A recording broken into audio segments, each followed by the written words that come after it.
my God, What look at all about that. me? I'm very jealous.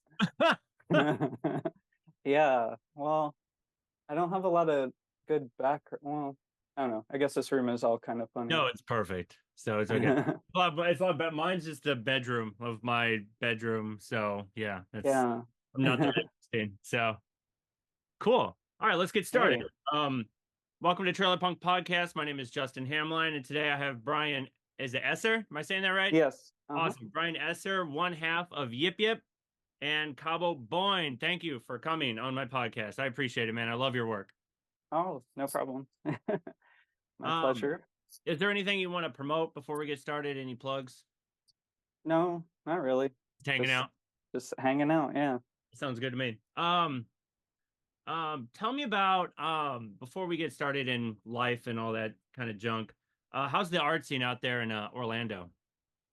I'm actually in Gainesville now. Going- Yeah, or Yip Yip like kind of existed exclusively in Orlando. And then I moved to New York City for I think five years or 6 years. Yeah. And then we moved back to Florida. We went to Tampa, and then we ended up here like maybe I want to say 4 years ago.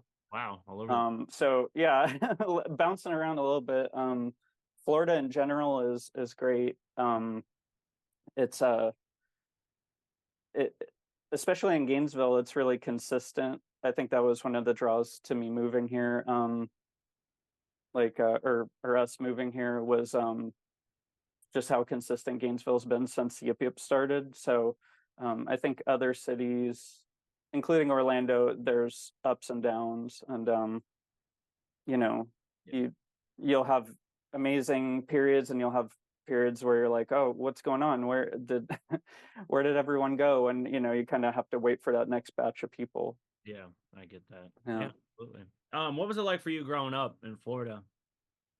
Um, it was it was all right. It was kind of yeah, I mean, I grew up in kind of the suburbs of Orlando, like a little north of Orlando, and it's just uh your normal boring childhood. I I'm sure it would have been kind of similar just about anywhere. Is it touristy Yeah. there? Like you got to deal with all the tourists and all the.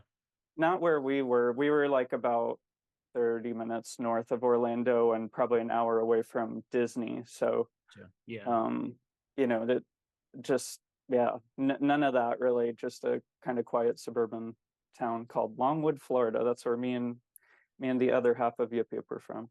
Okay, cool. Were you like artists and musicians when you were growing up? What kind of caught your ear and kind of made you want to pursue music? Oh goodness. Well, I was into music kind of like at an early age. First just stuff I was seeing on MTV and hearing on the radio and stuff. I was um I didn't really have a whole lot of friends in punk and underground music or anything, so a lot of things I kind of discovered for myself. It was the mid 90s, so it was kind of right before computers made it a lot easier. Yeah. But yeah, I mean, some of my first like things I got really obsessed with was like Beck and Beastie Boys. Both of them were big early people, and then I kind of got into underground stuff when ska got Yeah. popular in the late 90s. The third wave kind of happened. I remember like seeing it on MTV and just getting so excited, and then kind of finding mail order and Yep. stuff like that. And I mean, it was just such a quick transition from being into that to being into like uh more underground stuff, and then like finding stuff like 31G and Yeah. the Locust and stuff like that. I mean, it was just like a rapid thing, and then after that, the internet was more helpful. So then it was just there was so much. I mean, Well, it I happened could pretty spend quickly. Like, yeah. see where, like, me finding Yip Yip was, I think it was all MySpace. I think it was, I went down like this sort of like path where it was like Femme Fatality, and then I found Zomzoms, and then I found you guys. And then it was Oh, kind of neat. whoever was in everybody's little like top 8 or whatever. It was Yeah. like I'd go from one and then I go, oh, I like that. And then I go, okay, oh, I like that. So it was like me finding Yip-Yip. I was like, oh wow, like this is incredible. And I love when I'm a big gearhead, like I love synthesizers and stuff. So if like people got pictures with their keyboards and stuff, I was like, oh, Yeah. cool. Like it was just fascinating to me. Yeah, we were all about that. And it was so cool to meet, you know, Zomzoms was such a neat band to find, you know, because it felt like we had found like this Texas version of us. I mean, they were way cooler, and they had so much a deeper understanding of like you know, weird, really underground 80s music, and weird new wave stuff that we didn't know. But you know, yeah, just finding a band called Zomzoms when you're called Yeah. Yip-Yip, and and we're wearing checkered costumes, and they're wearing polka dot costumes, and you know, I mean, they started off as a two-piece too, so I mean, it was, yeah, it was just so interesting. It was like meeting long lost brothers or something. Yeah, You know? definitely. You and Jason met at, is it Advent Health, right? Um, The hospital. no, Or we was it? Yeah. yeah, I'm not sure. We met, well, we went to high school together, like Okay. Mary High School, and you know, we kind of, I slowly started getting into, you know, punk and stuff, like I said, and I was kind of a late bloomer. He had a cool older brother, so he was like, he was one of those kids who was punk like right away. Mhm. In high school he was like cool. I mean, I thought he was cool, and then yeah, we actually, or I went to my first house show in Orlando. It was this person, Adam and his package. Mhm. Um, and you know, it was my first time going to like an underground house show, and like, you know, seeing Adam and his package is just a guy, and like, you know, he has this merch set up in the living room or something. You just go up and say hi to him and stuff. And that was a big day. I actually have a video of it that I uploaded on YouTube. That, you know, it's pretty weird because I didn't shoot it and Jason didn't shoot it, so you can kind of see us in the crowd. Like, I feel like that was when we really like clicked and became like closer. Yeah, So it's a weird thing that's actually documented. Like, awesome. uh, I wish I had asked more questions. That's my only like regret, is he had a thing called a QY 300 sequencer that was his package, and uh, you know, I just didn't think to ask like, what are all these sounds coming from? You know, it's like, I feel like there were a lot of moments in my life where I like missed an opportunity to you know, to get into something early by just not asking the right questions. So like, I think people who grew up with the internet got to, you know, you get to ask that easier because you don't have to find a person or something. Like, I would have had to ask this guy Adam, hey, what is this machine?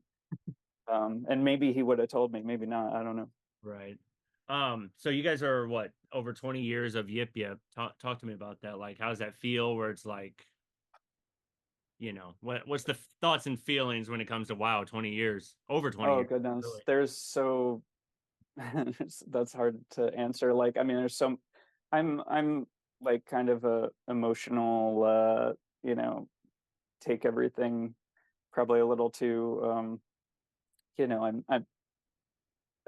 I'm the one of the two of us that's probably like, you know, working on the archive the most, and like, you Right. know, trying to figure out like, what, how did all this happen? You know, I mean, I think that's like the big thing. Like, the older you get, you're just, there wasn't a whole, I don't remember things happening to us, and there were so many things. It was such a amazing run that we had that I don't remember a whole lot of moments of like, how is this happening? Like, what happened? What had just happened that led to this? I mean, obviously you don't do that in the moment, but now I can kind of like, I've been slowly going through my old emails and like piecing together like, oh damn, like here's where this happened. You know, I mean, there's definitely points in anything in life where you can kind of like, you can go, oh my god, if I didn't do this thing or play this one show, or, you know, go here on this night, like, you know, this doesn't happen or that doesn't happen. It's just, it's freaky.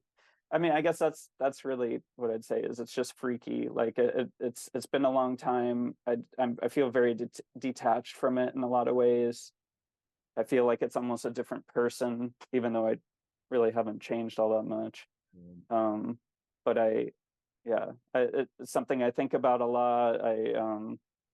I try to kind of use it as to reset myself a lot of the time with music, where I'll be like let's try to like be loose and have fun, things like that that get harder the more you do stuff, or yeah, you get into all this crap. Like, it's harder to be calm. It's harder to just to be loose. Like I have so many thoughts and stuff on the different equipment that I use and stuff like that. And that's the big difference is me and Jason didn't really do that. We just kind of made stuff out of whatever was laying around. It wasn't this big process I don't know. No, I'm I get it. rambling. You have Because to you have to whack me on my head. no, you're good. No, it's fine because it was I hear that a lot. Like when I talk to a lot of artists, they're like, it happened so fast. Like it was like an avalanche where it was just like you're in this spot and then all of a sudden everything's, coming at you and it's hard to kind of hold on to that moment and cherish it where you're kind of like just grabbing at moments.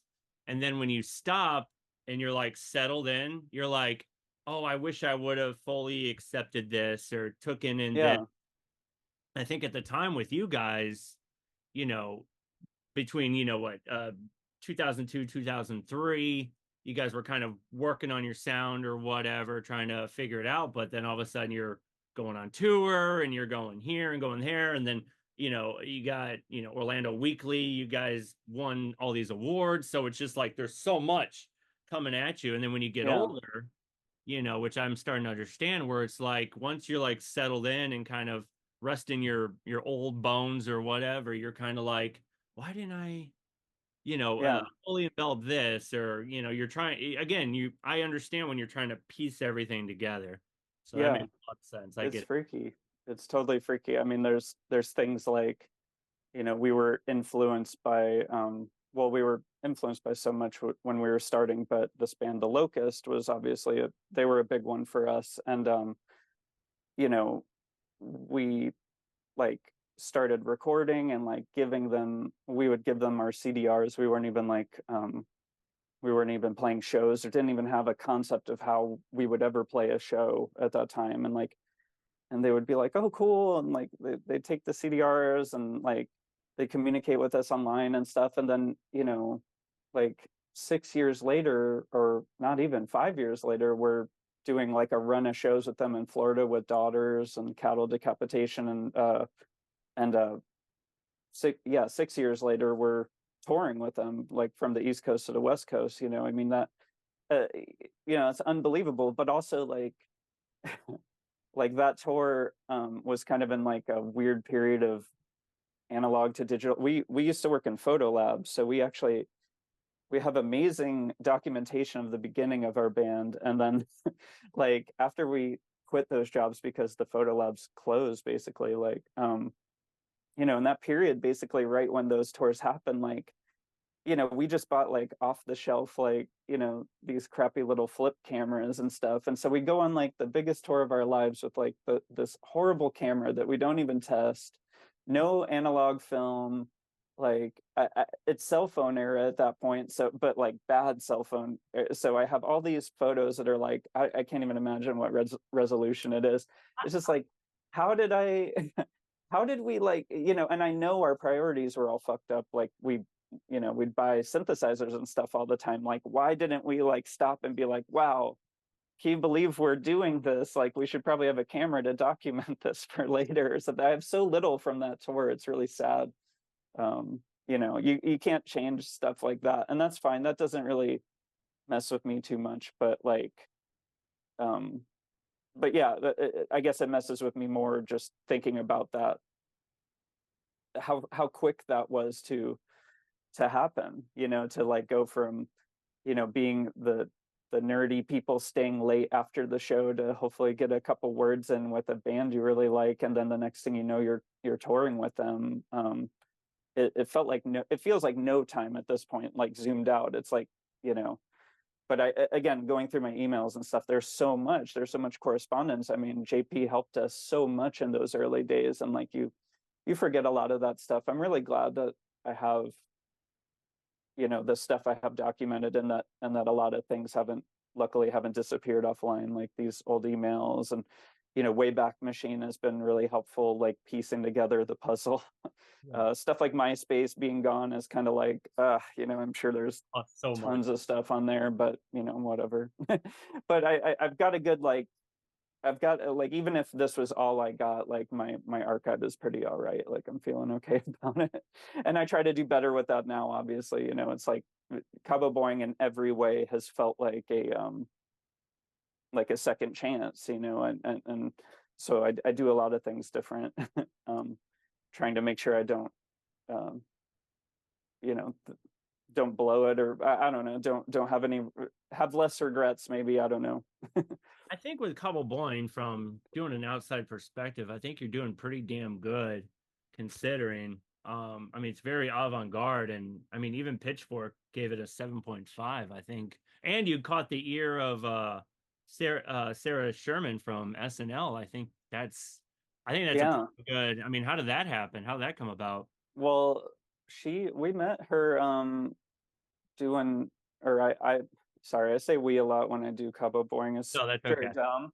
No, you're fine. But it's just me. But yeah, me and Macula Dog, we went on our first tours, I think, for them and for Cabo Boing, together in 2016, and we played in Chicago, where Sarah is from, and she was kind of like the host of the show. It was pretty different than your normal underground shows, because there was this kind of weird uh, comedy breaks between the sets. I thought it was really neat, and that's where I met her. And this was before Saturday Night Live, years before. And then I played with her again in New York City, or well, I guess I was still there. But I played with her again. That was also before Saturday Night Live, and then yeah, I mean, then she got it, and I mean, it was just out of the blue. And you see that in life, and it's the coolest thing. You kind of don't, I mean, you kind of have an idea who it's maybe going to happen to, because they're usually really good.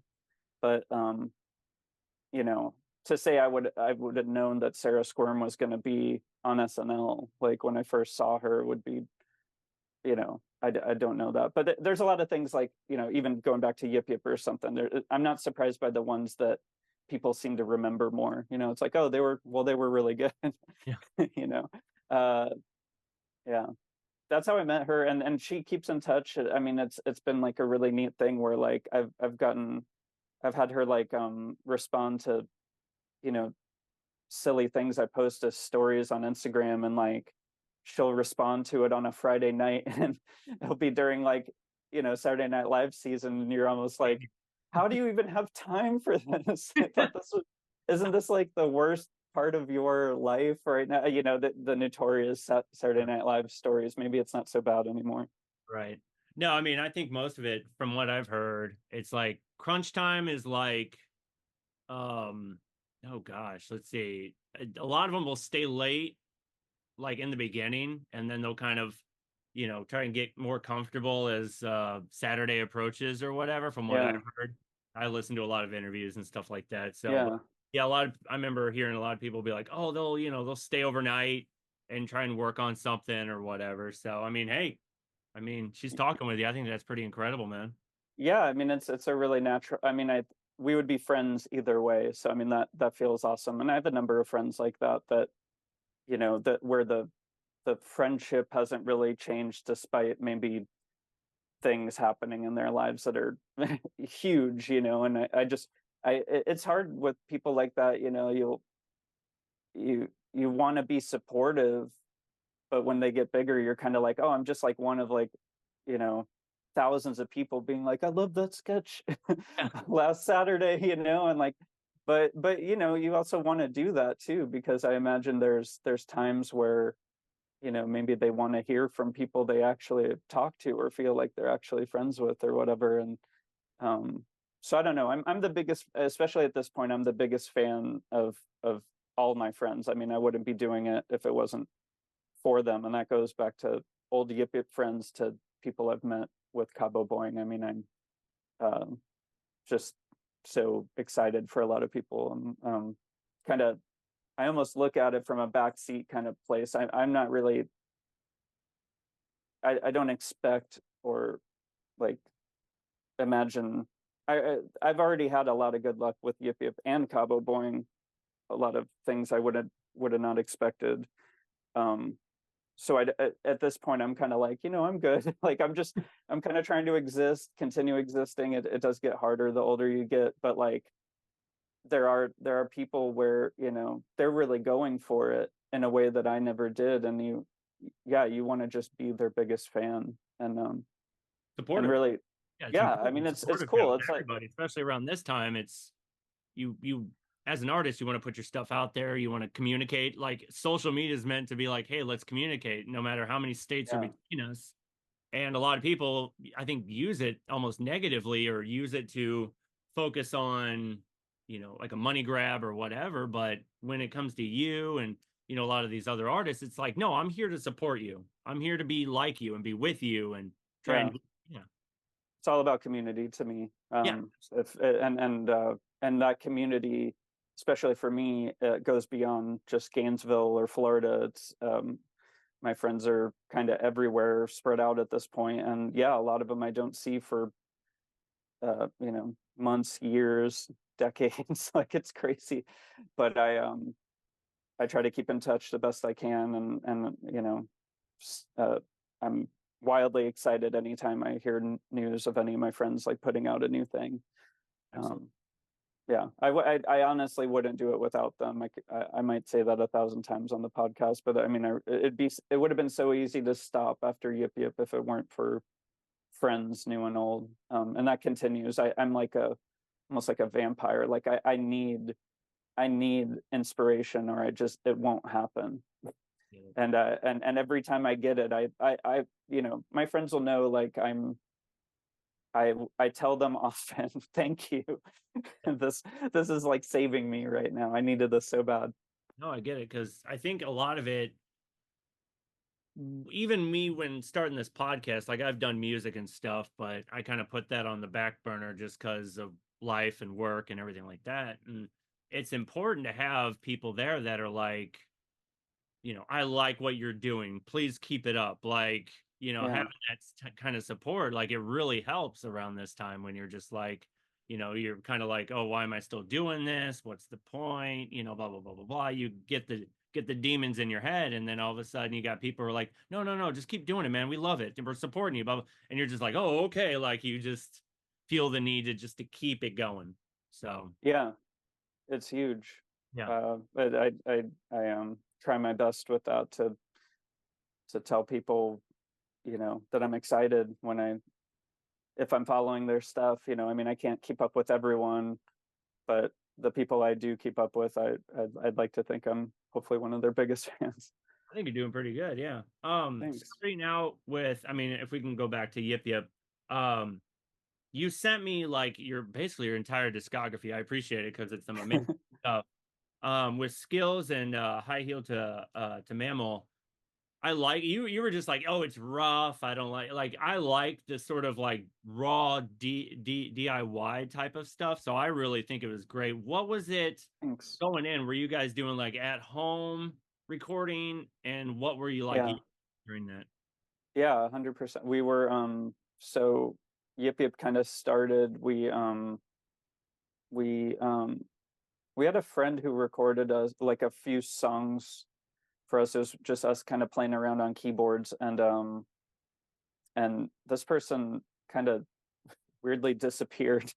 Not like Unsolved Mysteries. I'm sure they're fine, but they weren't like a good friend of ours, and like this, I have no idea where they are now. But they recorded a couple songs and then they disappeared, and I was like, oh man.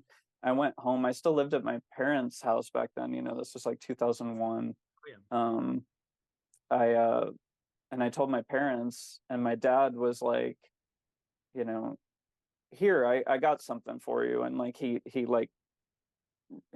burned a copy of this software called like Acid Music. Yeah. Um, I use that I guess came free on his computer.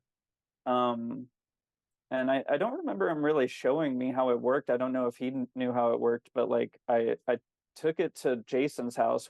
We went to the same high school. We were practically the same age. He lived right around the corner from me, so like I mean I could walk to his house and stuff. Like so I went to his house and had that CD, and I don't have a lot of documentation on this, unfortunately, but I somehow we learned it, like we without a manual or anyone really teaching us, or pre-YouTube and all that. Like we understood the workflow, which is pretty much just like recording sounds and plopping them on a grid, yeah. a sequencer grid, and to pitch shift, you would press plus and minus, and it would go up 24 and down 24, and like we basically just figured out how to record that way and started. We only had, like, I had one keyboard. Jason had a couple toys and stuff. His brother had like a groove box, so Yeah. there were some drum sounds that we got from that, and yeah, some toys and stuff, and we made the most out of almost nothing. And we made our first two albums, I think, that way, just with just a handful, one keyboard and a couple toys and this acid music stuff. And then Jason got a synthesizer. That's when he got his Korg MS-10, and we started recording that, I think, around High Heel to Mammal EP, or maybe it was right after that. And that's, I think, when we started getting into the synth part. But the acid music thing never changed, and in fact I still use it to this day. I prefer it to write with over Ableton, which I record with Ableton, but I write with acid because it's just the thing that makes the most sense to me.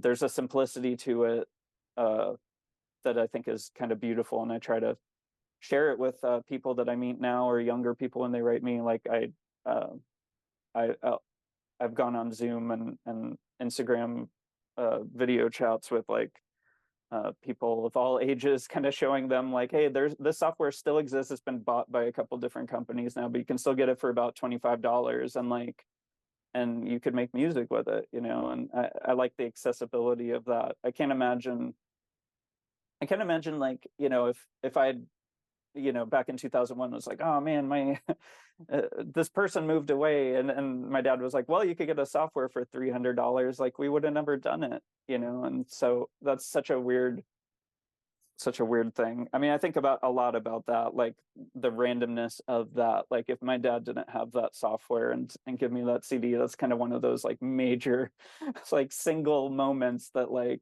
changes my life forever. Yeah, that was one of the That one freaks me out the most. Like, there's nothing more than that. Like, I tell people about, I'm like that kind of weird grandpa figure now to younger people, like, don't miss that moment.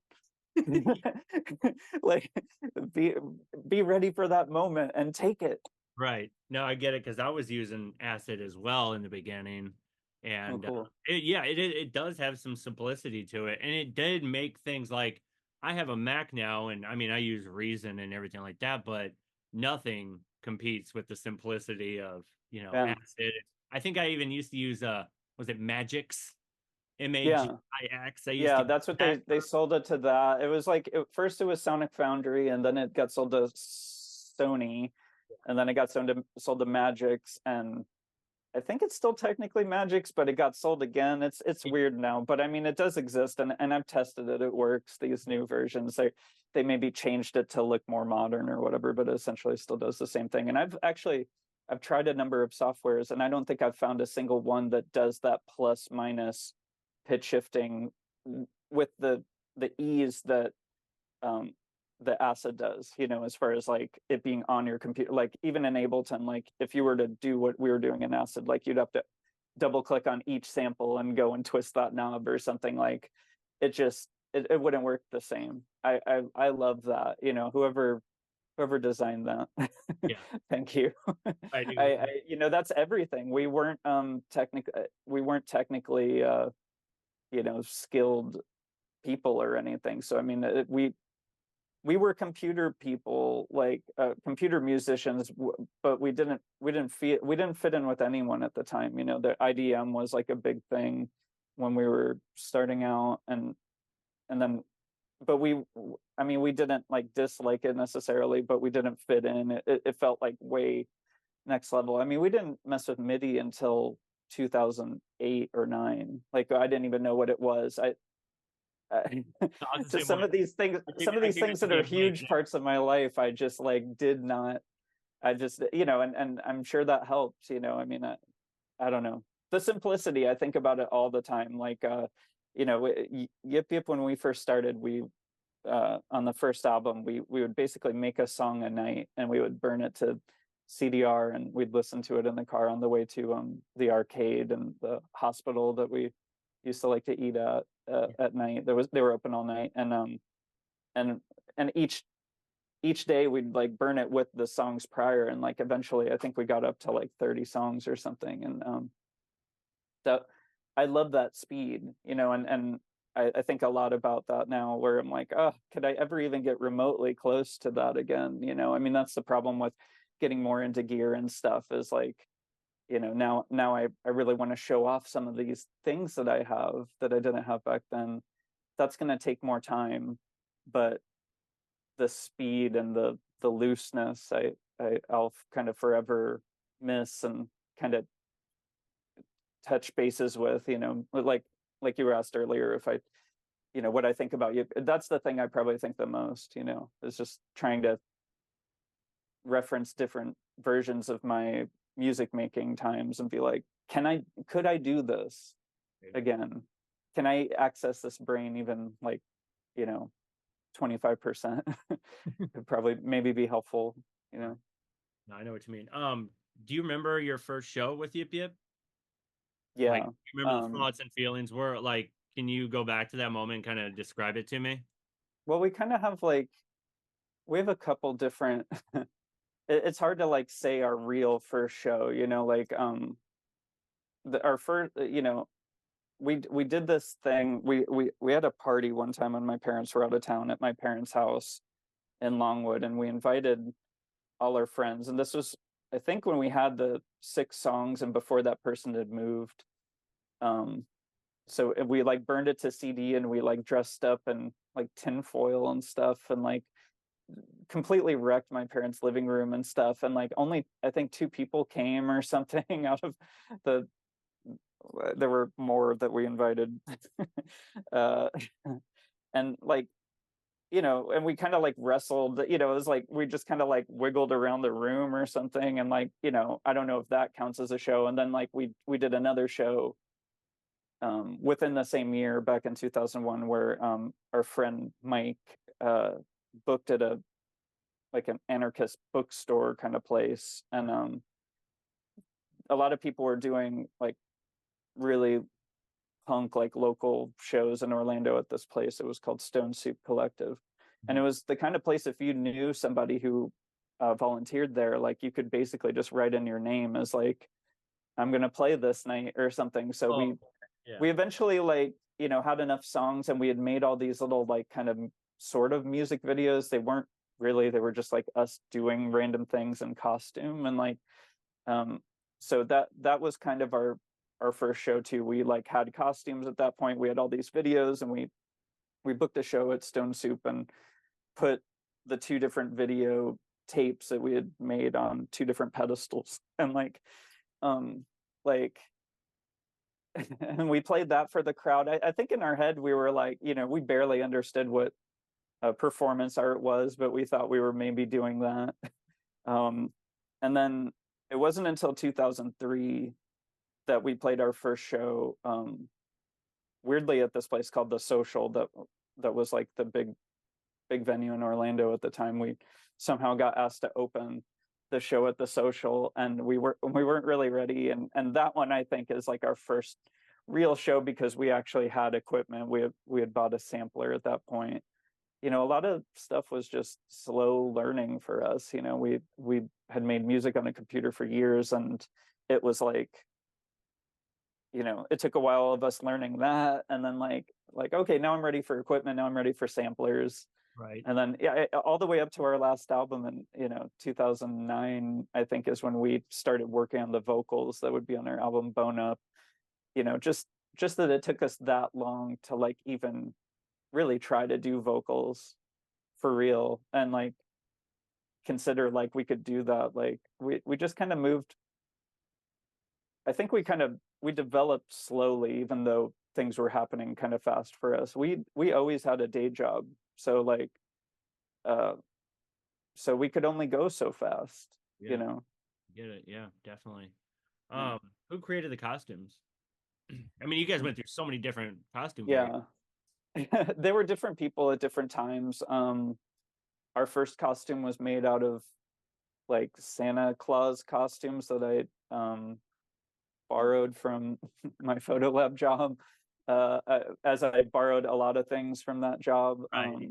I get And it. like, and that one we just kind of stitched together out of these costumes, and like we did that by ourselves.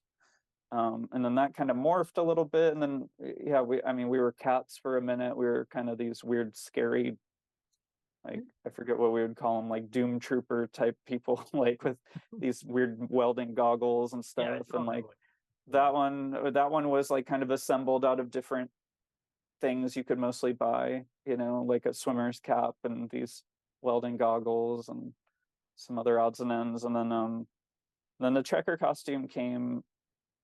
We were on tour, I think, with Zomzoms, and they had, I mean, Zomzoms, Chad and Pat, like over the years, like still to this day, have exposed me to so much music. And back in, I think it was 2005, like we were on tour with them in the West Coast, and they told me about this band Cardiacs that that was like a life-changing, one of many life-changing things, and or bands to be exposed to. And I think that was like I think it was that kind of got me and Jason like on a longer tour, kind of, listening to a bunch of music, and kind of, I think that was like the first time where we started really like piecing together some of our younger like childhood influences, and going like, wait a second, like, and like, so Jason was in a ska band when I first met him. And like I said, I was getting into ska, so I was like, he's the coolest, he plays saxophone and stuff, and like, and then at Cardiacs, like, they're a band that have, they're kind of like Oingo Boingo or something. If you like listen to a lot of their stuff, especially their early stuff, they touch on everything. They do so much, and they have parts of songs that are fully kind of ska songs, but they'll be in like an odd time signature, or like really wonky rhythm and stuff. And like, we kind of started thinking back to some of the third wave ska that we were into, in the late 90s, like Skink and Pickle and Mephistopheles and Voodoo Glow Skulls. And like, we're kind of going through Blue Meanies was another one. Like a lot of those bands were hardly even ska. And so you kind of start putting stuff together. And I just remember like drawing in my sketchbook, like this drawing of a person like that was fully covered in checkers with just a couple eye holes, and like came home from that tour like, I want to look like this, like we're gonna bring the fourth wave of ska. Like like on this tour we had like basically like decided like we were gonna bring the ska influence into Yip-Yip, and like we started actually doing that in songs and stuff. Candy Dinner, I think, was like the first song we wrote when we came back from that tour. And um we made the checker costumes. We made a music video for it. That, I think it's probably the thing we're maybe the song we're most known for. And like, So it was just directly influenced by all that. So yeah, and then I don't know. It gets less interesting after that. I mean, like basically, what would happen is our costumes would like fall apart from the hundreds of shows we were playing. They would get so dirty, and like or they would literally start to break apart, and so you'd kind of recycle them into new shapes. And so we kind of recycled the checkered look a few times, and even brought it back again on our last couple tours when we were doing vocals and stuff. And yeah, I mean, it's definitely like the thing I like most. or the costume I feel the most proud of, because it came from like a kind of fun, natural, like friend thing, and then it just kind of came together, and my uncle shot the photos of it. He's like a professional, like really good photographer. And so he'd shot, what would be the cover of In the Reptile House, and that was when like things started. I know that, and MySpace and stuff, and that image, was just like such a big reason why things were happening for us. And like, I think in the moment, like we were always like, oh, we need to have a new costume. It's been 6 months, it's been a year. I'm still like that to this day. I'm like kind of like, I'm not playing shows right now. I have to wait for new songs. And it's like, there's people on the West Coast. It's like, I haven't even seen you. Like, I haven't seen Cabo Boing yet at all. It's like, I'm sorry, I just have to change. Like, again, it's one of those things in the moment you don't really No, realize. You're like the fidgetiness, it's like we probably could have played in those original, the idea of remaking the original Checker costumes was never something that crossed our mind. It was always like, we have to change it a little bit at the very least. um yeah, and then Cabo Boing, it kind of started up all over again. I mean, the costumes all came out of a genuine, social anxiety. Me and Jason were both real nervous type people. We weren't and we were really scared. I mean, all these things were so scary. All these things we're talking about, these first shows and stuff, all these things we were absolutely terrified to do. And I'm still scared when I play. So I mean, it's mostly that. Some of it is, just trying to make the show a little more fun and interesting and stuff, if I can think of a decent idea. But a lot of it is just like, the better costumes that I've ever had for Yip-Yip or Cabo Boing, I feel like it's not me. I'm just like character. yeah, you feel like you're wearing, it feels like you're in a video game or something. It's just, it doesn't feel real, and like I feel a safety there. Oh, I get So it. I keep kind of doing that. And and it continues in Cabo Boing, where like I'll have ideas that, like the yellow mask with the little fray stuff like that. That was a random idea I had right before that tour with Macula Dog. Like, it was the day before we had to leave, and I didn't like the costume I had spent months trying to make. So I had these color photos that I had made. I just half shredded one in my shredder and kind of did the reverse, and it kept like this fray, and I taped it to these pair of glowing goggles that I had in my like random uh, costume props that I have like a bin of random things just when I'm trying to come up with stuff, like hoping that it actually helps. It helps someday. And that was one of those moments where like things that were in that, these goggles were the perfect thing to tape that to. And then like I played, over 50 shows, or maybe 75 shows with just that costume before I changed to the next one. So it weirdly ended up working really well. And it's another one of those examples that I might use, where you're like, wow, the times where I think the least is when I have the best ideas. Maybe that's a really weird thing to have to try to keep in mind. Oh, I get it. No, I understand that. Let me see. Banana eating contest. Tell me about Oh gosh. the videos. Um, They're hilarious. So yeah. Oh my gosh. I about that. forgot that they might even still be out there. Yeah, they are. That's why I'm Well, talking about that. I'm on uh, it.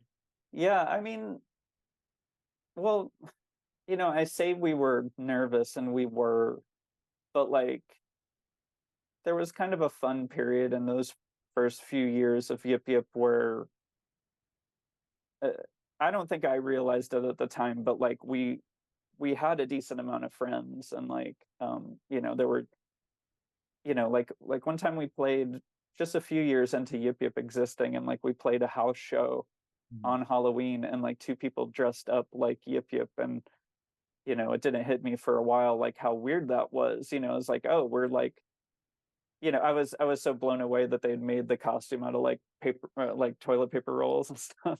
um but like, I don't know, we had like a lot of friends that we were meeting, even though we were kind of, we felt like isolated, like felt like we were like, we kind of blocked ourselves off from maybe being more social. But there were these we'd have weird ideas like the banana eating contest. Gosh, you know, so the banana eating contest goes like we used to go to I said it earlier, we would go to the hospital. There was a hospital in Orlando um, that kind of was known as like a place that punk people would go to after like punk shows and stuff because they had vegetarian options. They were open all night and it was cheap. It was like really, really cheap. And like, we went there before Yip-Yip and then we went there after Yip-Yip. And like, I feel like we were like the last punk people to go. I mean, I still go sometimes and I'll be like, everything, there's no reason to go at this point, but I'll still go just like to see this Memories, yeah. stupid sign that's on the wall, or remember when I did this stupid thing or that stupid thing. I mean, I did things there where I could have like died. It was absolutely stupid. I was on like a medicine for anxiety that worked a little too well. And I really do I really Beta do blocker. credit that with like a brief moment, I want to say around like 2003 to 2005 or so, where like I was on this medicine and I kind of felt a little more like able to do these things that maybe the more nervous version of me wouldn't have been able to do. And so yeah, we would have these parties like on top of the hospital parking lot. Oh my gosh. um and like we had a Humpty Dance party where we all like sang the Humpty Dance song and like had fake plastic noses and stuff, Funny. like Shock G, and like and we had different things. I can't remember all of them, but like, and we were just kind of up to no good up there. And like one of the things we did was a banana eating contest, and like it was pretty like low key. There were only like a few people there. But then when we did the second one, that was in 2003. Like we, at that point, we had our own apartment. We lived together, and like our houses sort of some of these things on the wall like go back to those times. It's just there was crap on the wall everywhere, and like it was maybe a funny place to hang, and you'd have like we'd have these different weird parties. We were just all about like we'd have like these costume bins. Our costume bins were amazing back then. I mean, we would just find all this stuff, and we'd the house was just littered with weird clothes that wouldn't hardly fit us, and we just we had all these plastic masks, like rabbits and animals and all this stuff. And so yeah, I don't. We had the idea to have the banana eating contest again, and we were like, let's do it bigger this time. We had friends down the street, or friends that we lived down the street from, like a few years later. They were kind of goofballs, and they were having a lot of kind of weird parties like that too. And we really liked. Me and Jason didn't drink back then. I still don't drink, and we didn't do drugs through Yip-Yip. And I liked my friends were having these parties that didn't involve drinking so much. Not to say it didn't happen, but it was more based on silly ideas. And so they would have like a chubby bunny eating contest where you'd stuff as many marshmallows in their mouths and weird stuff like that. And um, like we were kind of just trying to compete, I guess, like in a different way. Like we, and we had all these costumes and we had our own place. So I mean, it was just kind of those young times. Things I would never do now, even though I like have a house and stuff. I could technically have a party probably without bothering people, but my time in New York really changed me as far as like disturbing people. I Right. would never do that now. I would never ever do that now. But yeah, we did it a few times, and even at that second one, I like threw up blood at the end, and Oh, that's in the video. Um, and that wasn't planned. Obviously, I ate so many bananas that something in me like got crazy. It was no. this perfect like climax of the party. If you watch the video, I mean, that's what kind of makes it funny, is like we're genuinely battling each other eating bananas, and you could see us like becoming like zombies and like getting truly sick, and we're throwing up throughout. Half the party is just watching us throw up into little trash cans. It was really Yeah. gross. It was unbelievable though. I mean, I swear, I don't think this is me exaggerating. I mean, I feel like there were 25 to 40 people in my apartment. Like it was there were so many people, and you can kind of hear it in the videos. And then like we ended up living at this house that was kind of like a Orlando punk house that had existed for a while. Um, and we were just another variation of that punk house. And like we had two more of them at that house. And like, yeah, like I think the third one, I can't really remember, but like I can't remember if it was the third one or fourth one, but like obviously we were getting older as each one went. We were still very young. We were still in our 20s or whatever for all of them, I'm sure. But like I can't remember if it was the third or fourth one, but I just immediately threw up blood. And like it just wasn't as funny. Right. It wasn't as funny at all. Like people were just like, oh shoot. And like, I think yeah, I like was together with Rachel, who's my wife now, like by then, and like, you're seeing like genuine fear in people's face where they're like, oh no, This isn't fun anymore, this right? isn't fun anymore. It's actually funny. I have health issues that I've been having the past few years, like stomach issues, and I've never actually thought about like the possibility that maybe I I put a broke my stomach way back then in 2003 or whatever when I ate like 25 bananas or whatever it was. I can't remember what the total was, but That's fun. ridiculous. I mean, we were just goofballs, and there was like if we had an aesthetic, like it was like just kind of a everything goes. Like we were really inspired by we were both the age that would have like grown up watching Pee-wee's Playhouse and stuff, and like we that was one of those things we kind of like looked back on at a certain point where we just kind of loved like Pee-wee's Playhouse inspired so many people, not just us, but all the people that we were into all this different art, like Lightning Bolt, I'm sure were influenced by Gary Panther at least. Right. And like, and Fort Thunder and Paper Rat. And, there was just kind of a style where it was just like everything everywhere, just not an inch of space Everything popped. wasted. Yeah. Yeah, just everything. Yeah, it was like and we were kind of like that. And you just kind of want to put everything in there. And we used to sample, all sorts of stuff. I mean, we didn't really think of ourselves as any kind of genre. And I don't know, like we had this like inability to like actually copy things that we liked. Mhm. Even if we tried, it would come out sounding like this weird thing of us. And like that's like one of those things I've like lost since Cabo Boing, where it's just like, wow, how did I like sample, you know this like roller skating rink music and like mix it with like weird acapella like records, or like just it was just an everything goes kind of thing. I get it. And the parties represented that. It was just like you didn't know what we would do.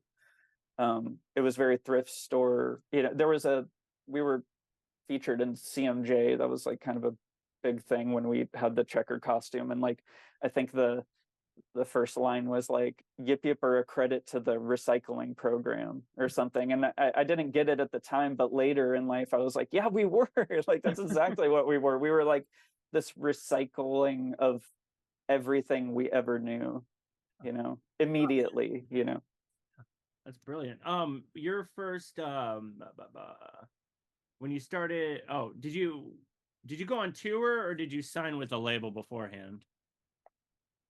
The tours came first. Okay. How There was that were like when you were touring? Like I know you're trying to get out of your shell and you're Yeah, uncomfortable. People like tell me about that. Like, it was amazing. I mean, we were so, that first show that I told you about, like I actually have the first year of our existence like documented maybe the best in video form and in pictures. We had a lot of photographer friends, and we still worked at photo labs, and like just the videos were better. People were shooting on like videotape.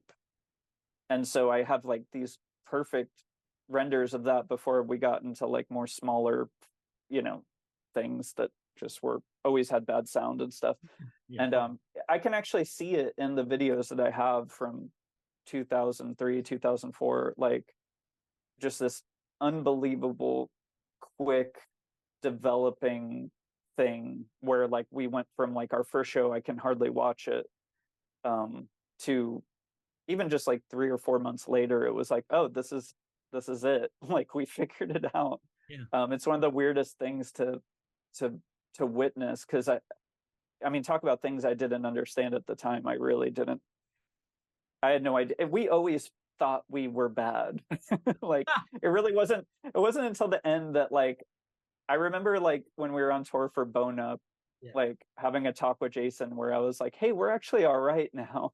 We like I actually don't feel uncomfortable asking people to buy tickets to see us because we're actually pretty. I feel like we're maybe entertaining or whatever. That was like a real thing where we constantly felt like we weren't as good as the stuff that we liked, not necessarily our peers, but the things that we liked, and we just always felt like we're way behind them when in reality I think like when I look at these videos is like there was a lot of we had developed a really neat thing really early on and you can see these videos of people just going nuts like dancing like crazy and like again like it's almost impossible for me to imagine making music like that loose where I'm just like yeah whatever I'll sample this like this hip hop song or like just all the different things we did um but yeah, it happened fast, just like everything else. We met this band in Albatross that they were kind of like the Locust, but in a more um like psychedelic. They had more of a psychedelic influences mixed in, and they met us. We played a show with them in Orlando, and they kind of immediately were like, "Wow, you guys are amazing!" Blah blah blah. Like, and then next thing you know, we were asked to play a tour with them. It was just 3 dates.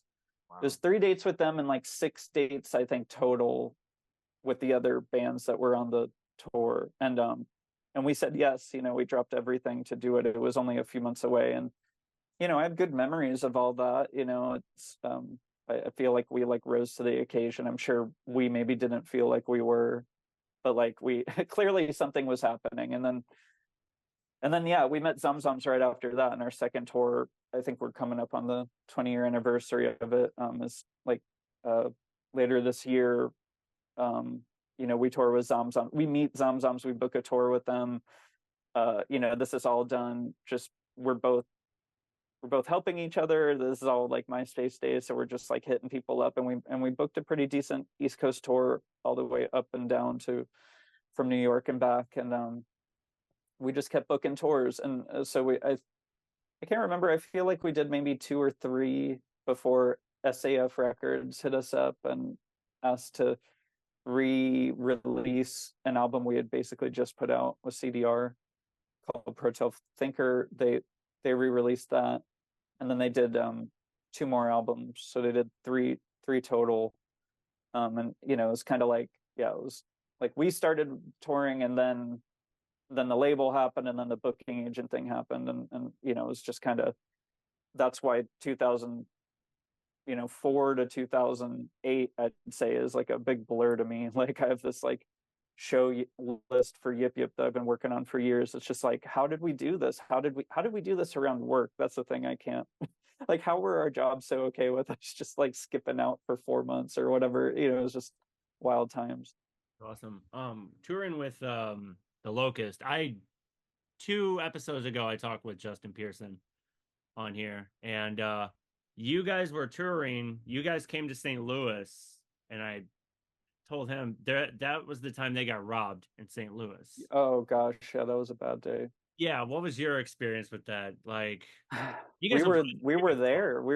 We were in the parking lot when it happened. Like we had stopped at random to get food and gas, I think, and like we maybe got gas, and then we parked in this big parking lot for like a grocery store, and and we both went in and we're goofing around, and it was it's just your normal day on tour. And it's not like we were in there for hours or anything. I can't remember how long we were in there, but like we come out and they're devastated, that they had just discovered that this whoever robbed them had taken just about everything you could take besides their equipment. I mean, if they had taken their equipment, the tour would have been over, and that would have been really brutal. But like they basically stole everything you could steal from a band without having them cancel. And talk about punk. Like, I mean, JP's Oh yeah. the punkest Yeah, person he's the I funkest. know. For real. And like they it was a bad day, but they played that night, and they just we never really talked about the money, but I'm sure they lost thousands of dollars. I mean, I can't imagine what they lost. It was weird. We were on that tour with them, and it was hard not to be starstruck, and we were playing with them every night. But not even that. Like, we were playing with, like, we played with like Z's in New York, who we loved, and then we played with Melt Banana like maybe 3 times on the tour, like kind of scattered around. I think we were kind of touring at the same time, so we were bumping into each other, and we were huge Melt Banana fans. I mean, that was another one of our early influences, and like still a huge influence. And like uh I I don't know. My brain is, it's kind of weird. I have the least documentation for that tour, and maybe it's better because I don't know. I can't even remember those times really. Like, my brain, it's like when we toured Europe with an Albatross, and like I was so scared Oh the yeah. whole time because we didn't have we weren't driving. We always drove ourselves, and the tours we never had other people, and like this was the only time where we were driven by someone else, and like I felt like my life was on in someone else's hands. Like, I was always paranoid of like, yeah, yeah, like accidents, and we sometimes would tour with people who did drugs and stuff, and that would always kind of scare me. And so I was very paranoid. I always wanted to, like, no, we drive, and I Right. barely remember being like touring Europe because of that. I think I kind of went into like some weird, brain space where I was just like, I don't know, and just lived day to day. And I feel like the Locust tour was kind of like that. And then on top of that, like, besides probably feeling like starstruck by all these people, was also this band Upsilon Crux played, and it was like Upsilon Crux, Melt Banana, and the Locust, like in California. It was just, there's so, it's like everybody, that our bucket list was just like turn turn turn turn. That's it. um we like, uh I don't know. I don't remember us like talking like with we were always like nice, but we were in 2 different cars, and like, we were trying not to be weird, So uh I don't remember, we never talked about that, Yeah. them getting robbed. Like, to this day, I don't think we ever talked about it, and I don't know if I should have maybe been more like, I'm sure we felt horrible, but I mean, we didn't understand.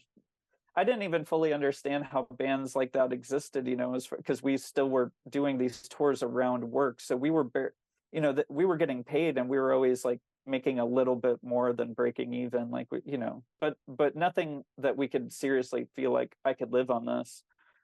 And that was so out of my concept of ever doing. So, even when I was touring with the Locust, I wasn't like asking them these questions like, well, how do you survive after that? Like, but now I'm kind of like, damn, how did they survive? Or, they didn't really do another tour after that for a while. And it took years to kind of realize, like, oh my gosh, like, was that tour like one of the nails in the coffin for, that them as a touring band or something like that? JP probably said it on the podcast, but I remember one of the only things me and JP talking about, like, just the wild differences of like them starting out 5 years or whatever before. Well, he started before that, but like the Locust starting maybe 5 or 6 years before Yip-Yip, and like, before the internet, before Napster, before streaming, obviously, and all this stuff. And like, they sold a lot of physical copies of stuff back in the day. And so what a wild experience that must be for them. Like, the probably being able to live off of it fairly early on, and then experiencing maybe more difficulties later when you'd think they're like legends at this point. Well, a lot of people are kind of dealing with that now with streaming and stuff. You have these bands like Animal Collective or whatever coming out and being like, we can't survive on this. And and people are bummed, but like, can it be changed? I don't know. right. I don't know, because I know I was reading about with Spotify and everything, and even being a musician myself, I mean, I'm not getting crazy hits, but still, it's like a couple cents here, a couple cents there. And Yeah. I think Bandcamp is the only one where I've actually profited from anything, because Yeah.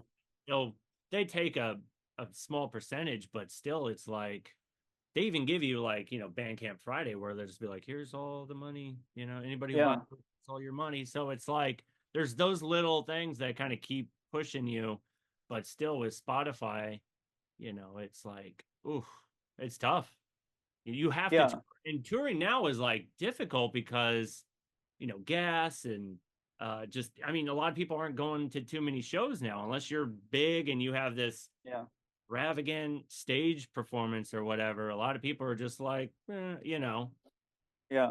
I mean, luckily DIY seems to live on, but like what I'm noticing is like this kind of mid-level or like the thing after DIY, when you've kind of established yourself, um, a lot of those venues are gone, oh yeah, those were important venues for the kind of weird outlier bands, these weird bands like the Locust or Melt Banana, like, and luckily some of those people are like so legendary at this point that they've gotten to that next step or whatever. But like, um, but yeah, there's some other bands I think that would have a hard time, or like if Yip-Yip reunited and like did a tour, like we'd be playing DIY spots. We would not, we're not, we weren't ever big enough and aren't big enough now to like be like, okay, I will take the nice cushy tour now, thank you.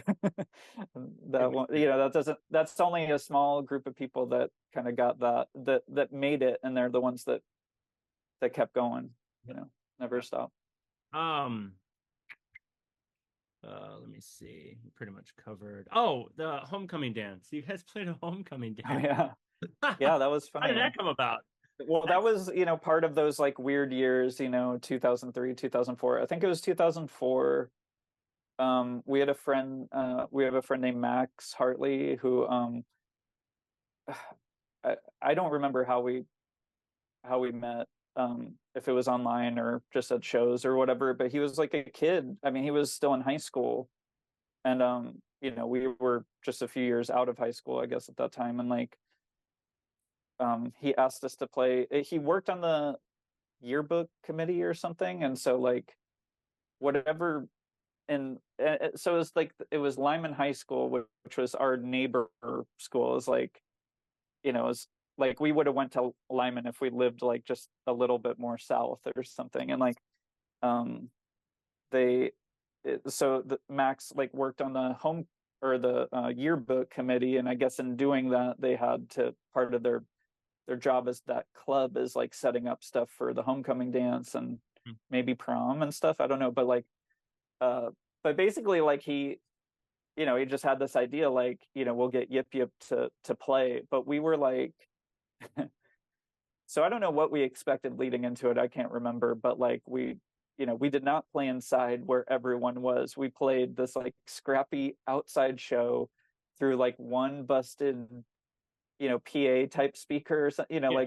like your old school type, like 80s. Yip-Yip had to do a lot of rough shows before we started taking our own speakers to save ourselves from these crazy shows where we put everything into one bad 80s vocal PA monitor or something, and like, so yeah, I remember it was just like one speaker, and like Jason's both of Jason's synthesizers I think didn't work or something, like they weren't powering on, or something weird with the power.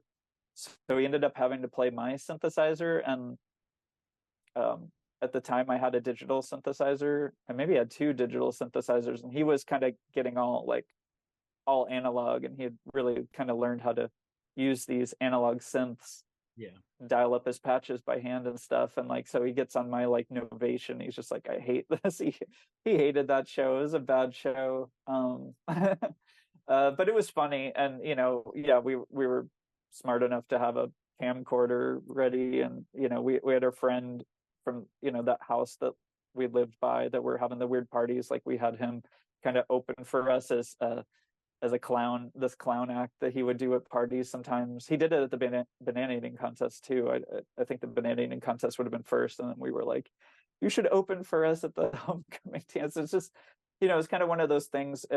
I watched it again recently, not that long ago, and yeah, it's just kind of a miracle that some of the more alpha types that were there didn't, like, I think they were so like kind of thrown off by the weirdness of it that like saved us, maybe.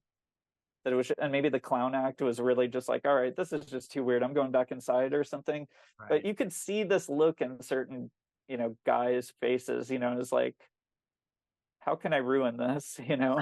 And it's scary. Like, it's scary to watch that video and be like, dang, we could have, they could have easily just knocked our stuff over, or pretended to dance into it, just broken all of our stuff, or I get it. thrown water all over it or something. I mean, that's like one of my biggest fears always, is just getting messed with. It's never happened, so I don't, it's not a logical fear, but I'm always terrified that wall that I'm putting up with the costumes will be immediately destroyed by someone who's like, wait, I can make I could make this really funny by you know ripping their mask off or something. I don't know.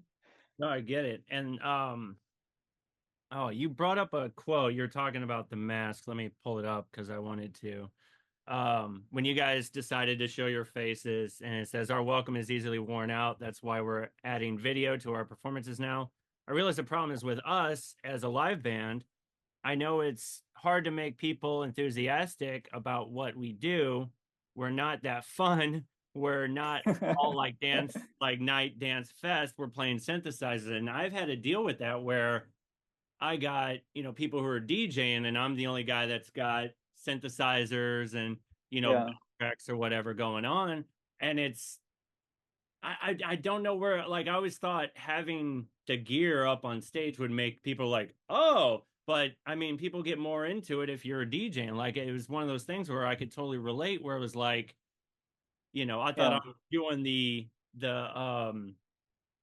thing where it's like, I'm still going old school and everybody else is, mixing or whatever. And it's just like, so We were never ever cool. Like, I we was, were like, don't worry. we were a little too like early with the synthesizer thing. We benefited because we got a lot of stuff cheap, including, Yeah. so much of what you see behind Yeah, you me guys was got lucky. Yeah, for sure. from Florida. But we had the same thing Zomzoms had. I mean, Florida was just Craigslist, and Florida was a great place to be in the 2000s, to find people who had, maybe done this stuff in the 80s and had it locked in their garages or closets since then or whatever. And we got unbelievable deals. So we got our hands on a lot of things early. And like, YouTube came around, I think 2006 or so. I mean, that's at least when I put up our first videos. And like, it wasn't immediate that there were just these like channels that were just like, let me show you about this gear. Like, Right. I remember like we were debating, we were gonna make a YouTube channel called like Yip-Yip's Audible Archive, and we were gonna like feature these like toys that we were finding. Like, we were finding these neat toys that, like Crash Course in Science would have used, and stuff like that, and be like, there's no, and at the time there were no videos. Still, some of these things don't have good YouTube video demos, but we were going to do that, and I think we made one video, and then, it was difficult, and it was already hard enough for us to do Yip-Yip, but like, I don't know. I feel like the synth thing got really big, like basically right after Yip-Yip, and then weirdly enough, that's kind of when I started getting less interested in analog synths for a minute, and that's my friend Ben from Macula Dog had like got me into old samplers and stuff. I had never heard a vintage sampler before, and he had this Akai S612, and it had this crunchy weird sound, and I kind of immediately was like, oh wow, this is Pee-wee's Playhouse kind of sounded like this. I had never actually had, of all the things we'd gotten our hands on over the years of Craigslist, I'd never gotten an older sampler that would have that kind of low sample rate and crunchiness, and really made sampling more of an art form or something. And so for the next several years, as I was getting Cabo Boing off the ground, that's when I started getting, I got this SP12, and got a EMU emulator too, and like, I got a lot of the stuff right before the prices exploded, after like the documentaries and YouTube videos started coming out, saying like, yeah, RZA used this SP12, or Yeah. or Depeche Mode used this, or what, all the different, it can be this, even like fairly small acts can like completely change the price of a thing by run in their mouth or whatever. And like that's a weird thing with equipment, you know. Like I even have some things that like I only tell like close friends about because I don't want to see their prices explode. Because there's so little like things that are still cheap that you can maybe get for like under $50, you know, that can give you an interesting sound. Absolutely. Um, Luckily, prices seem to be dropping again, especially for analog synths. I'm guessing because of all the Behringer clones coming out and stuff, and that's great. I mean, I hope their stuff ushers a whole new era. But between the lowering of the vintage price and their prices already being so low, like I hope it starts another wave of people getting their hands on a couple things and just going nuts with it. Like, Yeah. I'm hopeful. Right. But you know, some stuff is very priced out, and some stuff was priced out back in Yip-Yip times. I mean, there were things that we wanted that were like, well, this is impossible, or Yeah. felt impossible. And then some things we just got lucky with. I mean, I found an ARP Odyssey at a swap meet. Mm. I found a Moog Taurus 2 on Craigslist, like right down the street from where me and Jason lived. Like, you know, unbelievable stuff, unbelievable scores. Oh, Only a few things I could think of that I just barely missed. yeah. I got a lot of things though, so I can't be mad about those that I didn't get. Has your when you're performing live and the gear that you use, has that changed from Yip-Yip to Cabo Boing? Definitely, yeah. So I have a friend named Paul Miller from Austin, Texas, and now he lives in New York.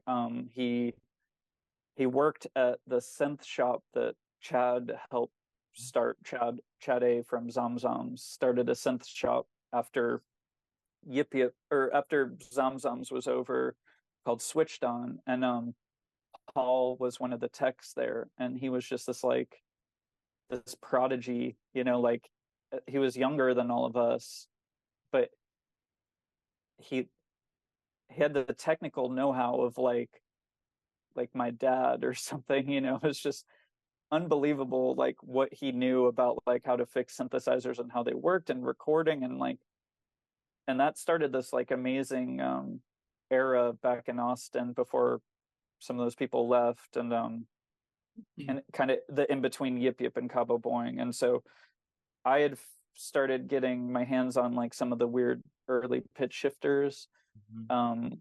and became aware of the Eventide H910. That's like one of the first you know, digital pitch shifters from like the mid 70s. And Paul was all about it. Like Paul, like if you Google Eventide H910, you know, you'll see Paul's video a few videos down. Like it's one of the best videos on YouTube, and you know, it kind of shows you why you should care about the H910, you know. And like, and then I found one at a swap, or not a swap meet, an indoor flea market, like in a booth that was all like car audio, and it was just like, it was $50. I was like, oh my god. You know, because they were more expensive at that time. They weren't impossible. They weren't like as bad as they are now, but it was, you know, I couldn't easily get one, but here's one at the swap meet. Like, yes. So I got it. And of course it didn't work. There, you open it up and it's like a time bomb. There's like a Yeah. million chips inside. It's like so scary that some of this equipment, this like these old samplers and old pitch shifters and old rack units, I mean, they're amazing. They have just as much character and warmth and just quirkiness of analog synths. That's what attracted me to them. Um, but they're so much more scary to own. You know, an analog synth, a lot of the time it's just like you know, there's so much stuff like this 2600. Like I've only had to open it up once. I'm sure I'm jinxing myself, but you know, the digital stuff is way more scary, where something could go wrong and it's like a chip and you have absolutely no idea how to even figure that out.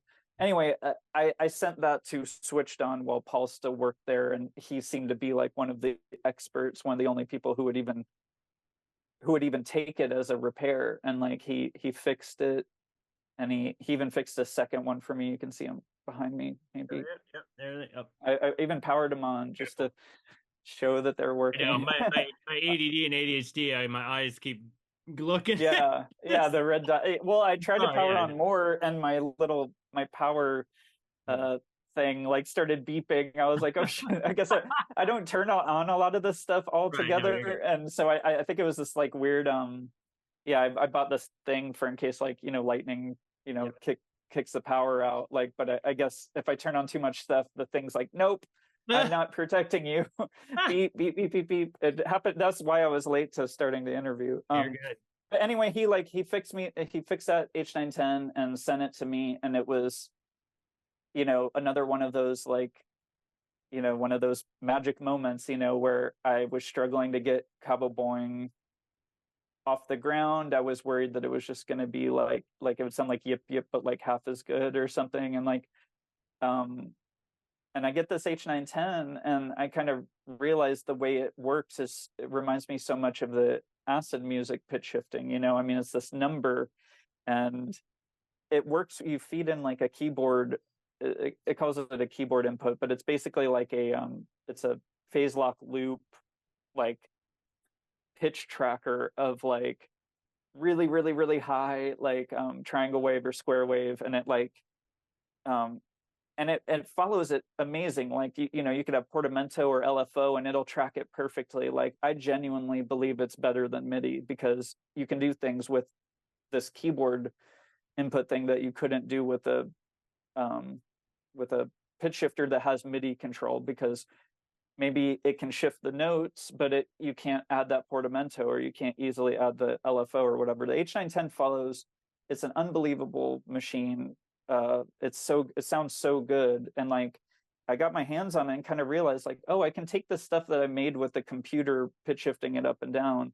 I can run it through this H910, kind of just converting what I determined the notes were, and like make all the samples go back to C, and then have the pitch shift go up and down. And the first time I tried it was on this song called The Cog that it was on my first album, and like it was like, it was like my life immediately changed. Like, it sounded like the computer, but it sounded so much more alive. It felt like the H910 like reanimated the sounds that were otherwise static. And like this was an issue with Yip-Yip back in the day. We'd write these meticulous acid tracks. Mhm. We'd layer so much stuff on it because, it was this fear of being boring or something. We would just add so much stuff that you would hardly hear the individual pieces at all. Like, we'd have these, we'd maybe have an omnichord in there, but you wouldn't hear it over the, 10 other toys that are mixed in or whatever. With the H910, I was kind of able to like briefly, because I had to go and get obsessive as I do, but like for those first songs on my first album as Cabo Boing, like I was kind of briefly like early Yip-Yip, where I was like, wow, I only need a line or two of audio running through this eventide, and that's all you want. You don't need anything else. You don't want anything else because you want to hear the weird things it's doing to the drums or the melodies or my voice or whatever. And the more stuff I have in there, the less you hear it. And it just immediately changed the way I work, and it's still, I kind of developed, like there were other pieces of gear that I got that I really wanted to feature on the next album. So it's not like I stopped using the H910, but I stopped using it like almost exclusively like I was on the first album. And I don't know if that was a good idea or not. And I am kind of currently trying to kind of reset to more of an original thing, because that brief period where I just gotten the pitch shifter, and I was like, yes. And anything I'd run through it would sound so good. I'd never owned anything like that. I mean, that was the big this is like the longest answer, but an actual answer to your question is, I think about this a lot. Like Yip-Yip, Jason had certain pieces of equipment that he loved, and he knew them inside and out. It was the MS-10 and his Micro Moog. He could do anything with, and he was amazing. And and if you look at different videos, you can see that my setup changes every single year. I mean, sometimes multiple times throughout the year. Like I got a combo organ at some point. I get I get different synthesizers. I start playing cymbals. You know, I eventually start doing vocals, and even still with the vocals, it wasn't enough. And I'm doing something with every hand and every foot. Um, and I think it was like when I got my hands on the H910, it was my first time. Well, the H910 and some of the other equipment I was getting at the time, like this Emu SB12 drum machine, um, and this Eventide H3500 that has this weird sampler with a time stretch function. Like, you know, it was my first time getting my hands on things where I was like, this is the best thing I've ever heard, and all I want to do is show these sounds. Yeah. And like that is my life now. And like and so I try not to get too distracted by that. I still ultimately like default to that. Like all I want to do is show you the H910. All I want to do is show you this time stretching thing, you know, like it's so cool. And you try to manage those things, because you know then your brain starts thinking about, well, what if I did this, what if I did that? And you know, like I said, I'm kind of resetting right now, where I'm trying to go to like pulling up old files, or like I clearly made this with like, you know, doing XYZ, and let's do this exactly because I remember enjoying doing this. That's what I want. That's Right. all I really want. I want to show up these things while enjoying them, which is a hard balance for me apparently, because I just get kind of overwhelmed by the, you know, there's an urge. The more equipment you have, the more you feel like you kind of have to have it all in there. And like, I don't know if that's true really. Like it's good to have a lot of the things that I have, but you know, I know the like three things that I like absolutely need to make music like immediately, you know, and if I only had those things, I'd probably be fine. I'd maybe even be better. That's a weird thing. You know, you get your hands on stuff and you want to use it all, but like ultimately, how much do you need all this stuff? I when I'm getting people into stuff, I try really hard to push a narrative of like, you can do this with a couple of things, you know, a couple of toys and maybe one or two like interesting specific pieces. You know, this Eventide, not a lot of people could get, but there's a Boss pitch shifter called a RPS 10 that most people can get. It's only about $200. There's a million of them on eBay, and it works functionally about the same. It does the keyboard input, and it does I actually use them live, because I can have backups of them in case it dies, as opposed to the Eventide, where if it goes, I'm ruined. Right. No, I get it. Shoot, man, I think I pretty much covered everything. Even answered some questions that I, you know, Yeah, that you from didn't know music, you had. you have hobbies or anything? Are you a collector? Uh, yeah, I mean, the music gear obviously is a big thing, and then I like, you know, I'm a big collector of music and video stuff. You know, I like digital. You know, I really like having big, you know, external drives that I fill with terabytes of stuff. You know, I like old stuff, but I like digitizing them and trying to make them more useful. Um, so I you know, I managed to kind of digitize my VHS collection like years ago, and the many times we were moving, because it was just like moving was just driving us crazy with so much stuff. I'm such a collector, and you know, there's so much stuff that I gather, that, you know, funny little toys and stuff where you're just like, I need this, and then you forget where you ever got it from or whatever. Your house is just full of this stuff. You know, me and Rachel have been together for oh my gosh, almost 20 years, so like 19 years now. Like just between us, like the stuff that we have together, it's so much stuff. You know, we just don't have the room for it. We have a pretty small house, so like um so yeah, I collect stuff, but I'm frantically trying to digitize them. I have like, you know, hundreds of weird magazines, like old synthesizer keyboard magazines, doll magazines, clown magazines. You know, I love finding interesting stuff, and then I try to scan them. I try to like make some sort of sense of them and digitize them or organize them in some sort of way that I can actually kind of use them in my stuff. That's like kind of the perfect thing. I don't have a whole lot of things that I do that aren't tied to music in some way, though. Like almost everything that I buy at thrift stores, like I kind of probably figure like it might come into play at some point. you know. And then really the only things I do that I don't think are super tied to music, even though I pinball is like a big thing. I grew up in a house with pinball machines when I was a kid.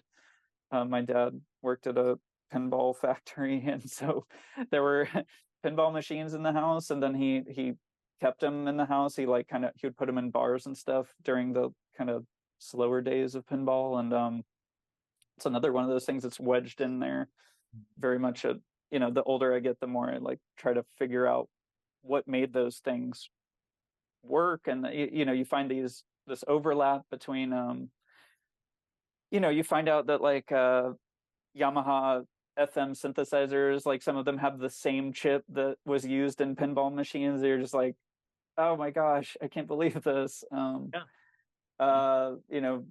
I go down these wormholes with stuff like that, like really some of the only I like to bowl.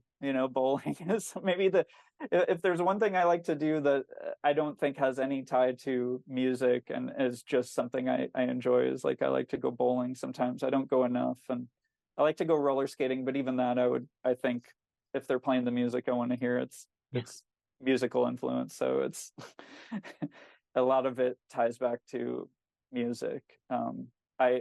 When I started having health issues the past year or two, like, it's been weird to kind of think about like, what would I do if I couldn't do music at the level that I was doing it? And I think there's like a part of me that's like, I don't want to do any of this stuff, and I don't think I could possibly do that. Like, I don't think I could just fully up and leave like a lifetime of interest that I've stayed pretty consistent with.